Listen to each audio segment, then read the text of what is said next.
ठेठ बनारसी का आप सभी को प्यार भरा नमस्कारम। एक हेल्दी हार्ट होना बहुत ज़रूरी है आज के वक्त में। अगर वो ही ना हो तो हमारा कोई भी अंग काम नहीं करेगा। तो आज इसी पे हम चर्चा करेंगे और किस वजह से ये दिक्कत परेशानियां लोगों में आ रही हैं। बहुत से केसेस अब मिल रहे हैं लोगों को, आए दिन हम देख रहे हैं कि हार्ट अटैक जैसी चीज़ें आए दिन हो रही हैं, न्यूज़ में मिल रहे हैं, कभी किसी के घर में सुनने को मिल गया। तो आमतौर पर हृदय रोग से बचने के लिए कौन कौन सी गलतियां लोग अच्छा समझ के करते हैं कि उन्हें लगता है कि मैं ये कर रहा हूँ तो मेरे दिल के लिए अच्छा तो है, लेकिन वो होता नहीं है। एक्चुअली हार्ट डिजीज़ जो है आजकल की ज़्यादा बोलेंगे तो लाइफस्टाइल की ही डिजीज़ है, क्योंकि आदमी का लाइफस्टाइल कैसी है जिसमें कि बहुत जैसे आपको लाइफस्टाइल में बेसिकली कुछ चीज़ें जो इम्पोर्टेंट है, वैसे आपका खान पान कैसा है, आप एक्सरसाइजेस कैसे कर रहे हैं, आप टेंशन कैसा है आपको लाइफ में, इसके अलावा आपको कोई गलत हैबिट्स तो नहीं है जैसे कि स्मोकिंग है या टबाको का किसी तरीके का आपका सेवन है कि नहीं है। तो ये सब इम्पोर्टेंट एस्पेक्ट्स हैं। शुगर है कि नहीं है, बीपी है, बीपी कैसा है आपको, ये सब इम्पोर्टेंट होते हैं। लेकिन कुछ चीज़ें जो आजकल लोग एक्सेस में कर देते हैं, जैसे कि बोला जाए कि एक्सरसाइज, तो एक्सरसाइज जैसे बहुत एग्रेसिव एक्सरसाइज कर देना और अचानक से कर देना, ये आजकल ज़्यादा घातक पाया जाता है। जैसे हम लोग सुनते हैं कि कोई जिम में गया और जिम में एक्सरसाइज करते करते उसको हार्ट अटैक पड़ा और वहीं फेंट हो गया। तो एक्सरसाइज भी किसी की देख रेख में करना, प्रॉपर तरीके से करना और ग्रेजुअल एक्सरसाइज करना। जैसे कि आप पहले दिन भी उठ के गए और आपने एक्सेसिव एक्सरसाइज कर दी, वो आपके लिए हृदय के लिए फायदेमंद नहीं होगा, तो आपके हृदय के लिए नुकसानदायक भी हो सकता है, क्योंकि आपका हृदय उस एक्सरसाइज के लिए अकस्टम्ड नहीं है। तो आपको एक्सरसाइज करनी तो ग्रेजुअल करनी है, किसी की देख रेख में करनी है और आपको प्रॉपर तरीके से करनी है। जैसे कि स्टार्टिंग में आपको स्लो एक्सरसाइजेस करनी है, फिर धीरे धीरे धीरे आप उसको बढ़ाएं अपनी एक्सरसाइजेस को। तो एक्सरसाइज, जैसे पब्लिक परसेप्शन है कि एक्सरसाइज कर लिया और जिमिंग कर ली तो मेरा हार्ट सही हो गया, ये सही है, ऐसी बात सही है, लेकिन इसको भी प्रॉपर तरीके से करना जरूरी है, तभी आपका हार्ट हेल्दी रहेगा। ऐसा नहीं कि कभी कर लिया, अचानक से बहुत ज्यादा कर लिया और फिर नहीं किया, ये सब भी हार्मफुल होता है। तो आपको कंटिन्यूअस करना चाहिए, प्रॉपर तरीके से करना चाहिए और ग्रेजुअल करना चाहिए एक्सरसाइज, ये सब इंपॉर्टेंट। कुछ लोग जैसे बोलते हैं कि एक्सेसिव वेट रिडक्शन या वेट लॉस करने से हार्ट हेल्दी रहेगा, लेकिन वो भी कई बार बोला जाता है कि वो भी नुकसानदायक हो सकता है। अगर आप बहुत ज्यादा डाइटिंग कर रहे हैं या बहुत अपना एग्रेसिवली वेट लॉस कर रहे हैं, वो जरूरी नहीं है कि आपके लिए फायदेमंद हो। आपको वेट लॉस भी करना है तो एक स्ट्रक्चर्ड प्रोग्राम में करना चाहिए, ग्रेजुअल वेट लॉस करना चाहिए और खान पान का ध्यान रखना चाहिए। ऐसा नहीं कि हर चीज आप डाइट से हटा दें और सोचें कि आप पतले हो जाएंगे, लेकिन कुछ चीजें जो हैं जो बॉडी के लिए जरूरत है और हार्ट के लिए भी जरूरत है, वो उसका आपको सेवन करते रहना चाहिए। तो ये सब इंपॉर्टेंट चीजें जो कि आजकल पब्लिक परसेप्शन में लगता है कि खान पान का परहेज करना, बहुत एग्रेसिव परहेज करना, बहुत एग्रेसिव एक्सरसाइज करना, ये सब सही है, लेकिन ये भी किसी मात्रा में सही है और किसी तरीके से करने, प्रॉपर तरीके से करने में ही इसका फायदा है। तो वो आपको जानना चाहिए। जैसे पिछले कुछ सालों से हमने देखा है कि हार्ट अटैक के केसेस बहुत बढ़ गए हैं। तो इसके सबसे पहले तो मतलब कारण तो हम जानेंगे, लेकिन एक चीज़ है जो मैं भी डाउट में रहती हूँ, क्या कहीं ना कहीं इसको हम जो कोविड के बाद से हुआ है, क्या इसकी वजह से ये चीज़ें चली आई हैं या शुरू हुई हैं? हार्ट अटैक के केसेस बढ़े तो हैं, ऐसा तो बिल्कुल सही है कि हार्ट अटैक के केसेस पहले के ज़माने में, हम लोग अगर अपनी 12 साल की प्रैक्टिस देखें तो पहले के मुकाबले अब ज़्यादा हार्ट अटैक के केसेस आ रहे हैं। दूसरा सबसे अलार्मिंग फीचर जो है इस समय हार्ट अटैक के केसेस का, ये है कि यंग एज में आ रहे हैं। पहले हम लोग इतने यंग लोगों को हार्ट अटैक के साथ नहीं देखते थे। पहले हम आप बात करेंगे तो महीने में या 2-3 महीने में एक यंग 30 से 40 साल का कोई व्यक्ति आ जाए हार्ट अटैक के साथ। अब ऐसा हो गया है कि हफ्ते में 1-2 ऐसे आ जाते हैं जो कि काफ़ी यंग होते हैं। 30 से 40 साल के हार्ट अटैक के पेशेंट हफ्ते में मिल जाते हैं। और अब ये भी हालत है कि 25 से 30 साल के लोग भी मिल जाते हैं जिनको भी हार्ट अटैक से हम लोग देखते हैं, जो कि पहले काफ़ी अनयूजुअल हुआ करता था। तो ये जो एज कम हो गई है लोगों की हार्ट अटैक्स के साथ, ये बड़ा अलार्मिंग फीचर है और ये बहुत ही चिंताजनक चीज़ है।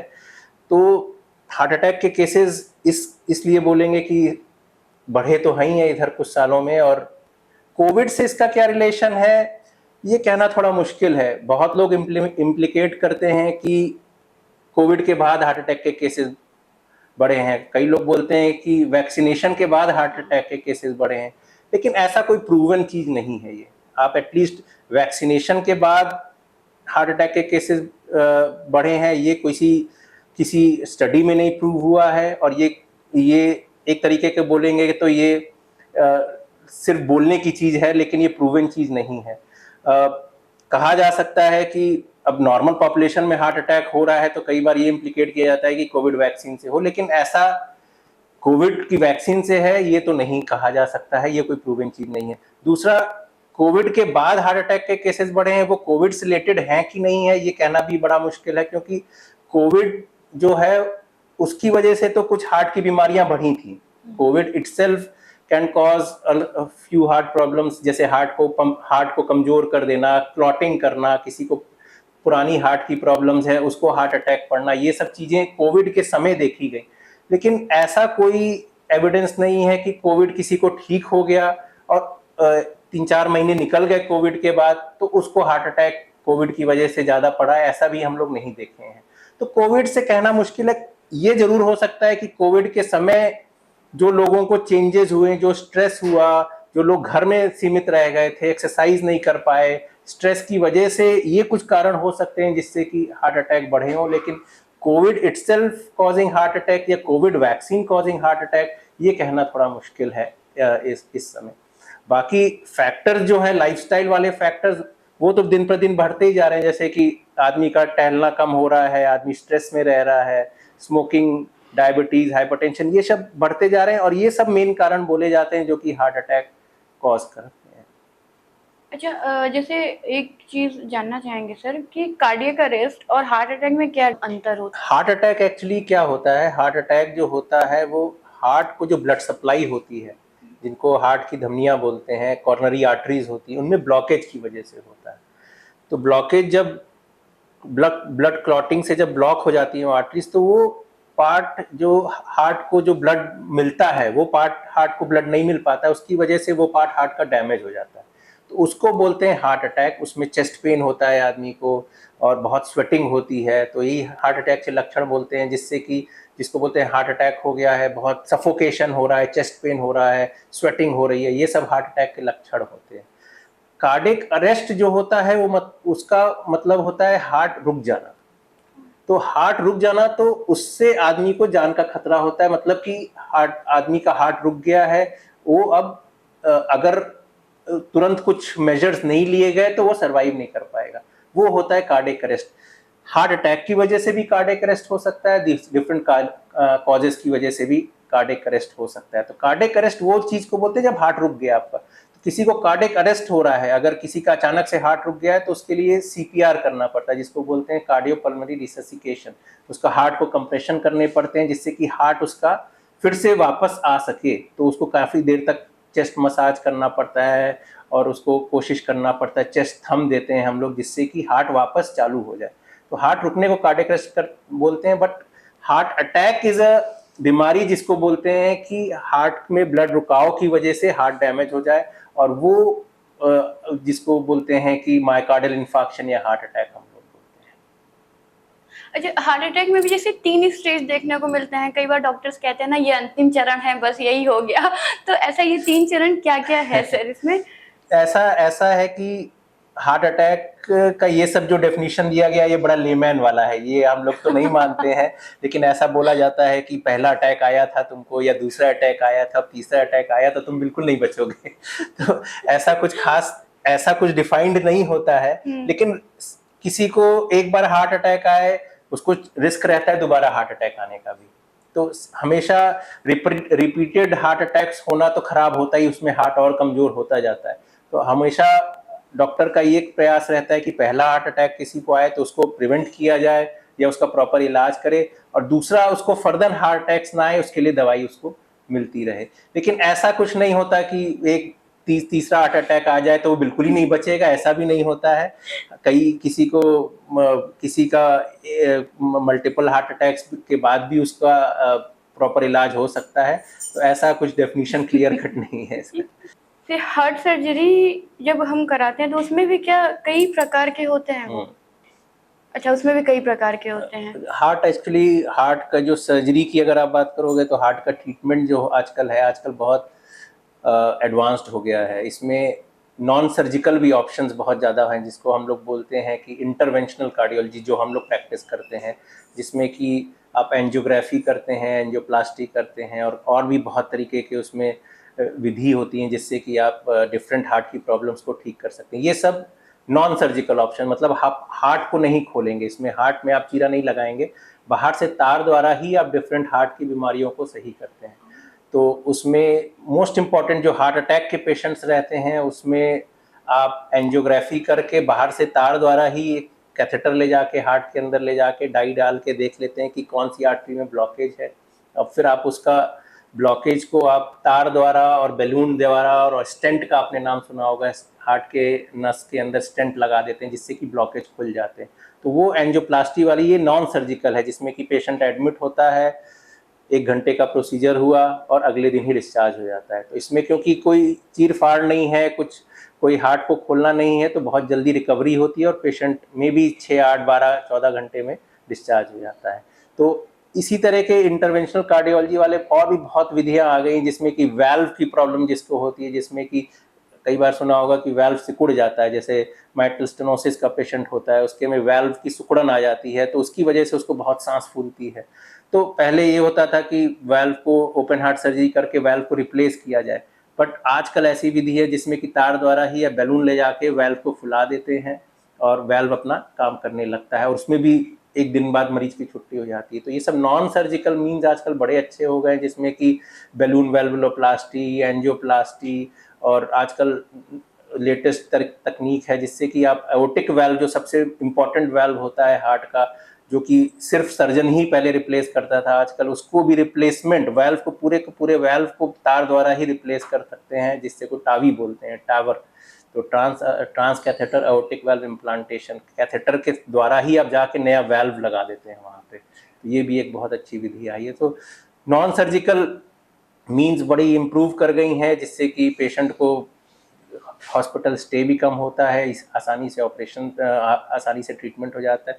बाकी कार्डियक सर्जरी, जिसमें कि हार्ट में आप ऑपरेशन करके हार्ट को सही करते हैं, जिसमें बाईपास सर्जरी और ये सब जो होता है, वो सब सर्जन लोग करते हैं, और वो भी अलग ऑपरेशंस होते हैं जो कि आजकल किए जाते हैं। बाईपास सर्जरी और एंजियोप्लास्टी भी, मतलब ये क्या दोनों अलग अलग चीज ये है? अलग अलग चीजें, वही मैं बताया कि जैसे एंजियोप्लास्टी जो होती है वो कैथेटर बेस्ड होती है, वो हम लोग करते हैं, वो कार्डियोलॉजिस्ट लोग करते हैं। अच्छा। तो उसमें आप एक जो हार्ट तक आपको पहुंचना है, तो हार्ट तक आप तार द्वारा पहुंचते हो, लेकिन कोई पेरिफेरल आर्टरी के थ्रू पहुंचते हो, जैसे आप फेमोरल आर्टरी या हाथ की आर्टरी, जिसको रेडियल आर्टरी, आप यहाँ से कैथेटर डाल के हार्ट तक पहुंच के और हार्ट के नस की आप सफाई कर देते हो, जिससे कि जो ब्लॉकेज होता है आप रिमूव कर देते हो।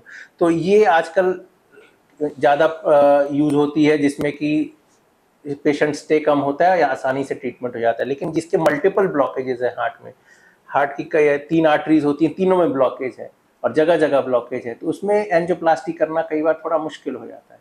तो आपको उसमें फिर ओपन हार्ट सर्जरी के लिए जाना पड़ता है, जिसमें कि हार्ट सर्जन जो है फिर आपको इंसिजन लगा के ऑपरेशन करके और फिर आपको बाईपास सर्जरी करता है, तो वो ओपन हार्ट सर्जरी के अंदर में आती है। और उसमें थोड़ा सा रिकवरी डिले होती है, उसमें 1 हफ्ते के लिए पेशेंट को एडमिट होना पड़ता है, उसको पूरा ऑपरेशन करके उसका हार्ट को बाईपास सर्जरी की जाती है। तो वो सेकेंड टाइप का चीज़ है। तो दोनों में ये डिफरेंस है कि एक नॉन ऑपरेटिव तरीका है और एक ऑपरेशन वाला तरीका है। भारत में हार्ट सर्जरी बाकी देशों की तुलना में सस्ती और बेहतर है? बिल्कुल। मतलब कैसे सर, इसको थोड़ा। अब भारत में एक्चुअली क्या है कि कोई भी मेडिकल ट्रीटमेंट अगर आप बात करेंगे, स्पेशली कार्डियक ट्रीटमेंट जो है, वो बाहर की अपेक्षा काफ़ी सस्ती है। इसका कारण ये है कि यहाँ पर पहली बात तो हर तरह की सर्जरी कम रेट्स में और कम खर्चे में हो जाती हैं, दवा की कॉस्ट कम आती है यहाँ पर। जो जो जो जो आपका सर्जन की जो कॉस्ट होती है, कार्डियोलॉजिस्ट की कॉस्ट होती है, वो भी कम होती है। तो और बाकी यहाँ पे जो आपके जो हॉस्पिटल के कॉस्ट होते हैं वो कम होते हैं। तो इस वजह से अब हम जैसे अपनी बात करें तो हम तो गवर्नमेंट हॉस्पिटल में, यहाँ पर हर तरीके की सर्जरी और हर तरीके की एंजियोप्लास्टी और हर तरीके का इलाज होता है यहाँ पर। और हमारे यहाँ बहुत ही कम दाम में हर तरीके की ऑपरेशन हो जाते हैं, क्योंकि यहाँ पर हॉस्पिटल का कोई खर्च नहीं, बस कुछ दवा का खर्च आता है और बाकी सब चीज़ हॉस्पिटल से अवेलेबल रहती है, तो पेशेंट का इलाज होता है। इसके अलावा गवर्नमेंट की स्कीम्स यहाँ पर बहुत अच्छी चलती है, जैसे कि एक आपने नाम सुना होगा कि आयुष्मान भारत स्कीम है। तो आयुष्मान भारत स्कीम में तो हर चीज़ फ्री ऑफ कॉस्ट हो रही है।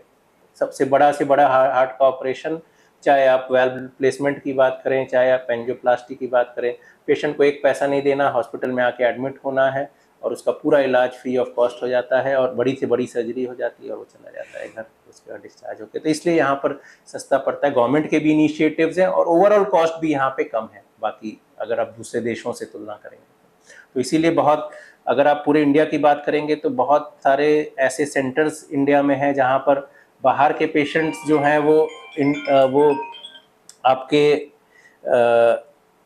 इंडिया में आके सर्जरी कराते हैं, क्योंकि उनके देश में बहुत महंगी होती हैं वो सर्जरीज। तो अगर आप, तो इसीलिए बोलते हैं मेडिकल टूरिज्म की बात करते हैं, तो मेडिकल टूरिज्म में अगर आप बोलेंगे तो India is a very big centre for medical tourism, जहाँ पर आपके बाकी एशियन कंट्रीज़ के या गल्फ़ कंट्रीज़ के लोग आके यहाँ पर ऑपरेशन कराते हैं। तो इसलिए एक्सपर्टीज़ भी अच्छी है, डॉक्टर्स भी अच्छे हैं यहाँ पे, और थोड़े सस्ते हो जाता है और अच्छा इलाज मिल जाता है। जैसे हार्ट अटैक की हम बात कर रहे हैं, तो जैसे हमारे व्यूअर्स को मैं ये भी एक जानकारी देना चाहूँगी कि अगर मैं किसी के साथ हूँ और किसी को अटैक आया, तो उस वक्त हमें क्या करना चाहिए जिससे हमें कुछ वक्त का टाइम मिले और हम उसे हॉस्पिटल पहुँचा सकें?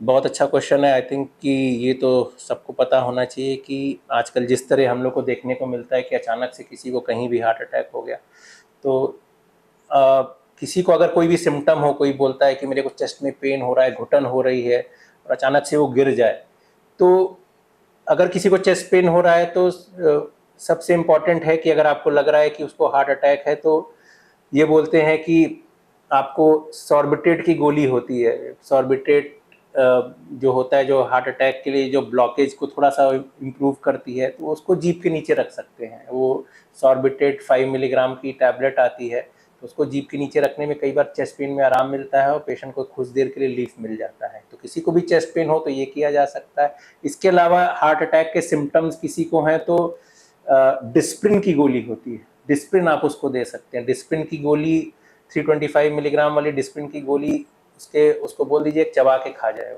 उसको पानी में घोल के नहीं देना है, उसको बोलिए कि उसको चबा के खा जाए। तो डिस्प्रिन ये बोला जाता है कि काफ़ी लोगों में जो ब्लॉकेज हुआ उसको थोड़ा सा इम्प्रूव करती है, जिससे कि वो हॉस्पिटल पहुंच जाए जहां पर उसका ट्रीटमेंट स्टार्ट हो सके। इसके अलावा किसी को हार्ट अटैक आया और कार्डियक अरेस्ट के साथ वो गिर गया, तो मतलब कि उसका हुआ है, उसका ये मतलब होता है कि हो सकता है उसका हार्ट चल ही ना रहा हो, उसका हार्ट अचानक से रुक गया, कार्डियक अरेस्ट हो गया उसको। तो उसको आप पल्स देख सकते हैं, उसको अगर सीपीआर कर सकें, अगर आपने सीखा हुआ है कि सीपीआर कैसे करा जाए, तो उसको चेस्ट में आप मसाज कर सकते हैं, चेस्ट को कंप्रेशन कर सकते हैं, और ये काम आप 5-10 मिनट तक कर सकते हैं। कई बार देखा जाता है कि इस कंप्रेशन की वजह से हार्ट वापस आ जाता है। इससे अगर आप 10 लोगों में ट्राई करेंगे तो 2-3 जान बच भी सकती है, 5 जान तक बच सकती है इससे। तो सीपीआर जिसको बोलते हैं कार्डियोपल्मोनरी रिससिकेशन, जो कि हम लोग आजकल ये प्रमोट करते हैं कि हर व्यक्ति को सीखना चाहिए, हर घर के बंदे को सीखना चाहिए कि ये आपको पता चले जो इमरजेंसी में आप किसी की जान बचा सकते हैं। तो सीपीआर करना, कैसे चेस्ट कंप्रेशन करना है, कैसे उसको ब्रीदिंग देनी है, और इससे आप किसी का जान बचा सकते हैं, जिससे कि आप थोड़ा सा टाइम दे सकते हैं जब तक कि एम्बुलेंस आए, पेशेंट को हॉस्पिटल ले जाए, उस तक पेशेंट रिवाइव हो सकता है। तो ये सब चीज़ें पता होना चाहिए, जिससे कि फिर आप उस पेशेंट को हॉस्पिटल शिफ्ट करते हैं। मतलब सीपीआर सीखना हमारे लिए इतना ज़रूरी है कि सीपीआर देने से हम यमराज के घर जाने से बच सकते हैं या किसी को बचा सकते हैं। तो इस चीज़ का ध्यान रखिए और आप भी मतलब सीखिए, जैसा सर ने कहा कि हर घर में मतलब एक व्यक्ति को टाइम निकाल के, थोड़ा सा टाइम निकाल के इसे सीखना चाहिए, जिससे किसी की ज़िंदगी बच जाए और वो यमलोक पहुँचने से बच जाए। सीपीआर, देखिए सीपीआर आजकल कई सारे कोर्सेज होते हैं पहली बात तो, और इसमें एनरोल किया जाता है, कर सकते हैं आप। डेडिकेटेड कोर्सेज होते हैं कुछ दिनों के, नॉर्मल लोग भी उसमें एनरोल कर सकते हैं। इसके अलावा काफ़ी सारे रिसोर्सेज ऑनलाइन भी अवेलेबल हैं, जिसमें आप एनरोल कर सकते हैं। काफ़ी सारे डिमॉन्स्ट्रेशंस हैं डिफरेंट प्लेटफॉर्म्स पे, वो आप देख सकते हैं। और आप इसमें दो तरीके के कोर्सेज होते हैं, एक बेसिक होता है, एक एडवांस्ड होता है। एटलीस्ट बेसिक वाला कोर्स तो हर आदमी को सीखना चाहिए, जिसमें कि आप एटलीस्ट कैसे बेसिक सीपीआर कर सकते हैं वो आपको आना चाहिए। तो इसके कोर्सेज होते रहते हैं डिफरेंट, आप अगर कहीं भी ऑनलाइन देखेंगे तो आपको इसका जानकारी मिल सकती है। जैसे डिसिप्लिन की बात आपने कही सर कि डिसिप्लिन रखने से हो सकता है थोड़ा वक्त मिले, तो जैसे बीच में सुनने को मिला था कि डिसिप्लिन से लोगों को दिक्कतें हो रही हैं, शायद बीच में बैन वगैरह भी हो गया था। तो मतलब डिसिप्लिन में ऐसा क्या होता है, उसके क्या ऐसे सॉल्यूशंस होते हैं जिसकी वजह से ऐसा होता है? एक्चुअली जो ब्लॉकेजेस होते हैं हार्ट में, जिससे कि हार्ट अटैक का जो बेसिक पैथोफिजियोलॉजी अगर आप बोलेंगे तो प्लेटलेट होता है। प्लेटलेट एक तरीके का एक ब्लड में कंपोनेंट होता है जो कि जमा होता है, जिससे कि ब्लॉकेज बढ़ता है हार्ट के अंदर। तो डिस्प्रिन का जो काम होता है वो as a anti platelet effect, मतलब जो प्लेटलेट जो बनते हैं जिससे कि ब्लड का थक्का बनता है हार्ट की नस के अंदर या नली के अंदर, तो वो ब्लड का थक्का जो बनता है वो प्लेटलेट एग्रीगेशन की वजह से बनता है।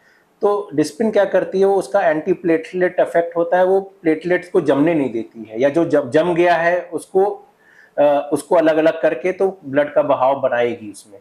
तो डिस्प्रिन का यही होता है कि ये देखा गया है कि अगर अच्छी डोज में डिस्प्रिन आदमी च्यू करके खाता है तो बहुत जल्दी एब्जॉर्ब होता है। पहली बात इसीलिए हम लोग बोलते हैं कि च्यू करके खाना है, उसको पेट में नहीं जाने देना है, उसको च्यू करके इसलिए खाना है कि वो जो मुंह का जो म्यूकोजा है उसी से एब्जॉर्ब हो जाएगा अंदर, एब्जॉर्ब होके तुरंत वो इफेक्ट करेगा और वो प्लेटलेट को इनहिबिट कर देगा, जिससे कि आपका जो ब्लॉकेज हुआ है, हम किसी का हार्ट अटैक कब होता है, जब उसका 100% नस के अंदर ब्लॉकेज हो गया, तब उसका ब्लड बिल्कुल फ्लो बंद हो गया है। तो आपका कोशिश ये होना चाहिए कि कुछ तो फ्लो चालू हो जाए। हम ये नहीं बोल रहे हैं कि पूरा फ्लो चालू हो जाए, पूरा फ्लो चालू करने के लिए तो हॉस्पिटल पहुंच जाएगा, लेकिन कुछ तो फ्लो चालू हो जाए जिससे कि आपका जो दिक्कत हो रही है और जो आपका चेस्ट पेन हो रहा है, जो नुकसान हो रहा है, वो कुछ कम हो जाए आपका। तो डिस्प्रिन, एक्यूट डिस्प्रिन या तुरंत डिस्प्रिन लेने से ये देखा गया है कि अगर 100 लोगों को देंगे तो काफी लोगों को उससे ये फायदा होता है कि थोड़ा सा बहाव चालू होता है, जिससे कि हार्ट अटैक रुक जाता है। तब तक आप हॉस्पिटल जाके अपना आगे का इलाज करा सकते हैं। अच्छा, अगर यही डिसिप्लिन हम अगर सर दर्द के लिए यूज करते हैं तो क्या वो बेनिफिशियल होता है? डिस्प्रिन आप ले सकते हैं। डिस्प्रिन के कई सारे इफेक्ट्स होते हैं, एक तो ये हार्ट का इफेक्ट मैं आपको बता रहा था, इसके अलावा पेन किलर की तरह भी लोग यूज करते हैं, लेकिन एक्सेस मात्रा में डिस्प्रिन यूज करना भी एक हाई डोजेस में यूज करना, एक्सेस मात्रा में यूज करना थोड़ा नुकसानदायक हो सकता है। तो हम लोग हार्ट के लिए तो ये बोलते हैं कि तुरंत लेना है, उसके बाद हम लोग डिस्प्रिन जो देते हैं हार्ट के मरीजों को बड़ी लो डोज में देते हैं, लेकिन उस डोज पे आपको सरदर्द में नहीं काम करेगी। सरदर्द के लिए आपको थोड़ा हाई डोज में लेना पड़ेगा। डिस्प्रिन बहुत लॉन्ग टर्म पे तो आपको हाई डोज पे नहीं लेना चाहिए। सरदर्द के लिए तो ऐसा है कि कभी कभी यूज करें, रेगुलर यूज करना तो थोड़ा सा नुकसानदायक हो सकता है। डिस्प्रिन का एक्चुअली ये है ना कि डिस्प्रिन का मिसयूज भी होने लगता है, बहुत ज्यादा आदमी रेगुलर लेने लगता है, इस वजह से आदमी ये होता है कि फिर इसलिए डिस्प्रिन। दूसरा, अगर आप बहुत दिन तक लोगे तो पेट में भी असर करती है, पेट में अल्सर बनाती है, तो अल्सर बनाती है, तो इसलिए भी डिस्प्रिन को बहुत अच्छा नहीं माना जाता है कि अगर आप हाई डोज में लोगे तो पेट की प्रॉब्लम आपको हो सकती है। एक 10 साल की बच्ची को स्कूल में हार्ट अटैक आ गया, वो बच्ची की नहीं, मैं समझ तो नहीं पाई उस चीज़ को क्योंकि वो न्यूज़ में आया नहीं था। सोशल मीडिया में कुछ वीडियोस आते हैं जिसमें कि अचानक से यंग बच्चा या यंग एज का कोई पर्सन अचानक से गिर गया, उसका हार्ट रुक गया। इसके कई सारे कॉजेज हो सकते हैं, सिर्फ हार्ट अटैक इसका एक कॉज नहीं है। जैसे हार्ट अटैक हम लोग बोलते हैं कि किसी को चेस्ट पेन हुआ, हार्ट अटैक हो गया, बट कार्डियक अरेस्ट के या हार्ट रुकने के और भी बहुत सारे कारण होते हैं, जिनमें कि आप बोलेंगे कि जिसमें कि ये होता है कि अचानक से हार्ट रुक गया, तो इसके कारण होते हैं जिसमें कि कई सारी हेरिडिटरी चीज़ें आती हैं। हेरिडिटरी मतलब कि जो फैमिली में चल रही हुई चीज़ें होती हैं या जेनेटिक चीज़ें होती हैं, जेनेटिक बीमारियां होती हैं जिससे भी ऐसा होता है। तो कई बार होता है कि अब ऐसा सडन हुआ है तो हो सकता है उसको कोई बीमारी हार्ट की ऐसी पहले से हो जो कि उस समय मैनिफेस्ट की हो उसको, तो उसका पहला सिम्टम कई बार ऐसा ही होता है, सडन कार्डियक अरेस्ट जिसको हम लोग बोलते हैं। सडन कार्डियक अरेस्ट मतलब कि फर्स्ट सिम्टम ये हुआ कि अचानक से हार्ट रुक गया और फिर रिवाइव नहीं हो पाया हो। तो इसमें कई सारी बीमारियां होती, जैसे कि जेनेटिक बीमारियों में जिसको बोलते हैं कि हाइपरट्रॉफिक कार्डियोमायोपैथी एक बीमारी होती है जिसमें कि हार्ट की मसल मोटी हो जाती है, और ये कई बार ऐसे ही पड़ी होती है और अचानक से इसका पहला सिम्टम होता है कि हार्ट रुक गया। या फिर डिफरेंट अरिथमियाज होते हैं जिससे कि हार्ट इरेगुलर हो जाता है और हार्ट बहुत खराब तरीके से चलने लगता है और अचानक से हार्ट रुक जाता है। तो इसमें बहुत सारी चैनलोपैथीज होती हैं या हेरिडिटरी बीमारियां होती हैं जिनको कि आप पहले से डिटेक्ट कर लेंगे तो आप प्रिवेंट कर सकते हैं, नहीं तो ये इसी तरह प्रेजेंट करती हैं। इसके अलावा यंग एज में हार्ट अटैक्स भी होते हैं, जो कि मैंने बताया कि आजकल 20 साल में भी हार्ट अटैक दिखाई पड़ रहा है, 25 साल में भी हार्ट अटैक दिखाई पड़ रहा है, जिनका कि लाइफस्टाइल बहुत अच्छा नहीं है। इम्पॉर्टेंट ये होता है कि यंग एज में हार्ट अटैक होने का एक बहुत बड़ा मुख्य कारण है कि जिनमें family history of heart attack हो, मतलब कि जिनके पेरेंट्स में यंग एज में हार्ट अटैक अगर हुआ है 40 साल की उम्र में या 50 साल की उम्र में या 30 साल की उम्र में, जिनके पेरेंट्स में या जिनके फैमिली में हार्ट अटैक की हिस्ट्री होगी, उनको स्पेशली केयरफुल रहने की बहुत ज़रूरत है। उनको अपना स्क्रीनिंग कराना चाहिए, अपने अपने अपने बारे में यंग एज से ही स्टार्ट कर देना चाहिए स्क्रीनिंग इन द फॉर्म्स कि उनका कोलेस्ट्रॉल लेवल्स कैसे हैं, उनको बीपी की प्रॉब्लम तो नहीं है, उनको डायबिटीज़ तो नहीं है, और अगर उनको कुछ भी रिस्क फैक्टर्स मिलते हैं तो पहले से उनको इंटरवीन करना चाहिए। उनको कोलेस्ट्रॉल की भी दवाई ले सकते हैं या उनको पहले से प्रिवेंटिव मेजर्स में चले जाना चाहिए। तो ये सब इम्पॉर्टेंट है। तो किसी को फैमिली की हिस्ट्री है अगर हार्ट अटैक की, अब फैमिली में पहले कोई हार्ट की बीमारी की कोई हिस्ट्री है, उनको पहले से सतर्क हो जाना चाहिए। तो ये चीज, इस तरह की चीज़ें आप प्रिवेंट कर सकते हैं। इसके अलावा जिनको ऐसा है उनको यंग एज से स्क्रीनिंग प्रोग्राम्स होते हैं, जैसे स्क्रीनिंग हम लोग करते हैं, जैसे कि कुछ टेस्ट होते हैं हार्ट के जो कि बेसिक टेस्ट होते हैं जिनसे हम पता कर सकते हैं कि किसी को कोई सिम्टम्स नहीं है हार्ट के, लेकिन आपको कोई छुपी हुई हार्ट की बीमारी तो नहीं है, वो हम लोग कुछ टेस्ट से पता कर सकते हैं, जैसे कि ईसीजी हो गए या आपका इकोकार्डियोग्राम हो गए। तो आपको अगर कुछ भी फैक्टर मिल रहा है तो ये करके हम लोग पता कर सकते हैं कि कोई छुपी हुई हार्ट की बीमारी तो नहीं, जिसके लिए हम पहले से इंटरवीन आपको कर सकते हैं। तो ये सब प्रिवेंटिव मेजर्स आप अप्लाई कर सकते हैं। तो जैसे सर मतलब हार्ट की जो प्रॉब्लम है, तो कहते हैं लोग कि ब्लड थिक हो जाता है, तो क्या ये भी एक रीजन है ऐसा कुछ होने का? एक्चुअली ये होता है कि ब्लड थिक तो नहीं होता है, लेकिन ऐसा होता है कि ब्लड क्लॉटिंग होती है। अब हार्ट के अंदर जो क्लॉटिंग हो रही है वो ब्लड की क्लॉटिंग होती है। तो जनरली हम लोग हार्ट अटैक के प्रिवेंशन के लिए या हार्ट अटैक के जिनको पहले से हो गया है उनको आगे और हार्ट अटैक्स ना पड़े उनके लिए ब्लड थिनर्स देते हैं। तो जनरली हम लोग उनका ब्लड पतला रखते हैं। तो उसमें ब्लड थिनर्स में जैसे एंटीप्लेटलेट, जैसे हम लोग डिस्प्रिन की बात कर रहे थे, उसी को स्मॉल फॉर्म में हम लोग एस्प्रिन कम डोज में 75 मिलीग्राम की एस्प्रिन की टैबलेट देते हैं, या डिफरेंट ब्लड थिनर्स आते हैं जो कि हम लोग देते हैं जिससे कि उनका ब्लड थोड़ा पतला रहे उनका, या ब्लड थिनर उसमें काम करती रहे जिससे कि ब्लड क्लॉटिंग ना हो पाए ऐसे लोगों में। तो ब्लड थिनर्स का बहुत इंपॉर्टेंट रोल है हार्ट अटैक को प्रिवेंट करने के लिए और हार्ट अटैक के ट्रीटमेंट के लिए। जैसे सबसे पहले आपने शुरुआत में ही बता दिया था कि लाइफस्टाइल और स्ट्रेस, इन दोनों की वजह से हार्ट अटैक हो गया, या उसके अलावा और भी बीमारियां हैं जो घर कर जाती हैं हमारे शरीर में। तो स्ट्रेस आम जीवन में तो ऐसे कम तो नहीं होता, या हम कम तो नहीं कर सकते, लेकिन फिर भी मतलब हम जानना चाहेंगे कि स्ट्रेस को अगर हम देखें, जैसे होता है फैमिलियर चीज़ें हो गई या ये हो गई, तो इस चीज़ को कैसे अवॉइड किया जाए? जैसे एक ह्यूमन नेचर होता है ऐसे तो इस चीज़ का कि लोग अवॉइड नहीं कर पाते, लेकिन फिर भी एक सिंपल सा सुझाव। हाँ, एक्चुअली स्ट्रेस बहुत बड़ा फैक्टर है आजकल की। अब वर्क रिलेटेड स्ट्रेस हो चाहे फैमिली रिलेटेड स्ट्रेस हो, हर तरीके का स्ट्रेस आदमी को रहता है। और स्ट्रेस बहुत बड़ा फैक्टर इसलिए भी है क्योंकि उसका डायरेक्ट इम्पैक्ट हार्ट पे पहुंचता है। तो अब स्ट्रेस से आदमी बिल्कुल पूरी तरह तो दूर हो नहीं सकता आज के ज़माने में। तो आपको अपना स्ट्रेस मैनेज करना पड़ेगा। मैनेज करना पड़ेगा मतलब कि कितना से कितना आप कम कर सकें स्ट्रेस, वो आपको देखना पड़ेगा। तो उसके लिए आपको बेसिकली जो देखना है कि आपको वर्क और फैमिली लाइफ और इस तरह वर्क एंड लाइफ बैलेंस आपको बनाने पड़ेगा। आप ऐसा भी नहीं कि आजकल जैसे यंग एग्जीक्यूटिव्स हैं, या जिसको हम लोग देखते हैं कि जो जो जो एग्जीक्यूटिव्स हैं या जो आईटी इंडस्ट्री में है, जिनकी लाइफ भागा दौड़ी में निकल रही है, जिनको बहुत ज़्यादा एस्पिरेशन है कि हमको कुछ ही समय में सबसे ऊपर पहुंच जाना है, बहुत पैसे कमाना है।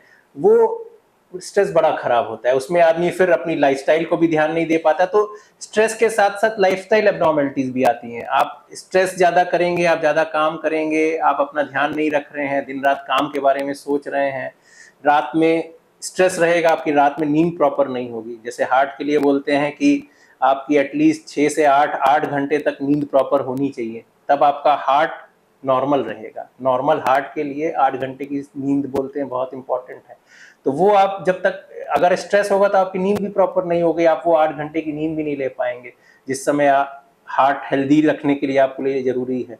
तो इसलिए सब चीज़ इंटरलिंक्ड है। आपको स्ट्रेस अपना कम करना है, प्रॉपर सोना है आपको, और स्ट्रेस को मैनेज करना है। स्ट्रेस मैनेज करने के लिए आपको समय निकालना है, जिसमें कि आजकल देखा गया है कि योगा बहुत अच्छा तरीका है। आप योगा कर सकते हैं। योगा में डिफरेंट तरीके के एक्सरसाइज हैं, जो कि मेंटल एक्सरसाइजेज भी हैं, आपका मन भी शांत होता है उससे। इसके अलावा फिजिकल एक्सरसाइजेज हैं। तो योगा रेगुलरली आधा से 1 घंटा योगा करना चाहिए, वॉकिंग करना चाहिए। इसके अलावा खान पान का जो है आपको ध्यान रखना चाहिए, जिससे कि आपका खान पान ठीक रहे। तो stress management is very important, proper sleep is very important. 8 घंटे की नींद बहुत ज़रूरी है।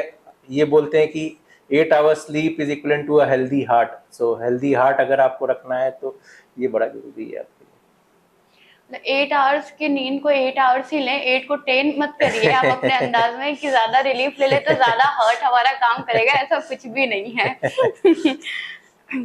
अगर सर आपको, हम यंगस्टर को अगर एक सिंगल हेल्दी टिप देनी हो तो क्या देना चाहेंगे? यंगस्टर को यही मैं बोलना चाहूँगा कि आप अपने आप को हेल्दी रखें और अपने हार्ट का भी ध्यान रखें। काम जरूर करें, हर तरीके का आप काम करें, आपकी जो एस्पिरेशंस है उसको पूरा करें अपना, लेकिन अपने हार्ट के बारे में भी ज़रूर सोचें। और हमेशा मैं ये बोलूँगा कि अगर आप प्रॉपर अपने हार्ट के बारे में सोचेंगे, अपनी लाइफस्टाइल को हेल्दी रखेंगे, तो आप लंबा काम कर पाएंगे और आप जो चाहते हैं लाइफ में आप अचीव कर पाएंगे। क्योंकि आप तेज भागेंगे और अपने हार्ट को निगलेक्ट करेंगे तो हो सकता है आप ज़्यादा दूर ना जा पाएं। लेकिन अगर आप लंबा अपने हार्ट का ध्यान रखते हुए और अपनी लाइफ का और अपने लाइफस्टाइल का ध्यान रखते हुए अगर काम करेंगे तो आप लंबा चलेंगे, आपका हार्ट हेल्दी रहेगा। और अगर आपका हार्ट हेल्दी है तो आप लाइफ में हर चीज़ अचीव कर पाएंगे। जैसे एक क्वेश्चन है सर मेरा कि अगर आप डॉक्टर ना होते तो क्या होते? ये तो बहुत ही मुश्किल क्वेश्चन है, क्योंकि अब तो हमेशा यही सोचा था कि मतलब जब भी स्कूलिंग के बाद तो यही था कि डॉक्टर ही बनना है। अब सेकंड ऑप्शन तो हमने उस समय नहीं सोचा, लेकिन हमेशा मेरा स्पोर्ट्स में बहुत ही हमेशा रुचि रही है, और स्कूल के समय में भी और उसके बाद भी मैं हमेशा स्पोर्ट्स में रहा हूँ। तो अगर शायद डॉक्टर ना बनते तो उधर जाते, लेकिन वो भी बहुत कठिन राह रहती। तो अल्टीमेटली तो यही रहता है, यही सोचता हूँ कि अच्छा किया कि डॉक्टर बन गए, क्योंकि अब लोगों की सेवा कर रहे हैं। और पहला पहला तो यही उद्देश्य था कि जिंदगी में डॉक्टर बनना है, और वो फुलफिल हो रहा है। तो आई थिंक कि पहला उद्देश्य फुलफिल हो रहा है, तो I think I am quite satisfied कि मैं डॉक्टर ही हूँ। तो जैसा कि आपने सुना, आपने पूरा पॉडकास्ट देखा, आपने समझा कि क्या है, क्या ज़रूरी है, क्या ज़रूरी नहीं है, हमें यमलोक जाने से कैसे बचना है और सारी चीज़ों को ध्यान में कैसे रखना है। तो इस चीज़ का ध्यान रखिएगा और डॉक्टर साहब ने जो जो चीज़ें कही हैं उस पर भी ध्यान दीजिएगा। मिलते हैं अगले पॉडकास्ट के साथ, तब तक के लिए स्टेट बनारसी का आप सभी को प्यार भरा नमस्कारम।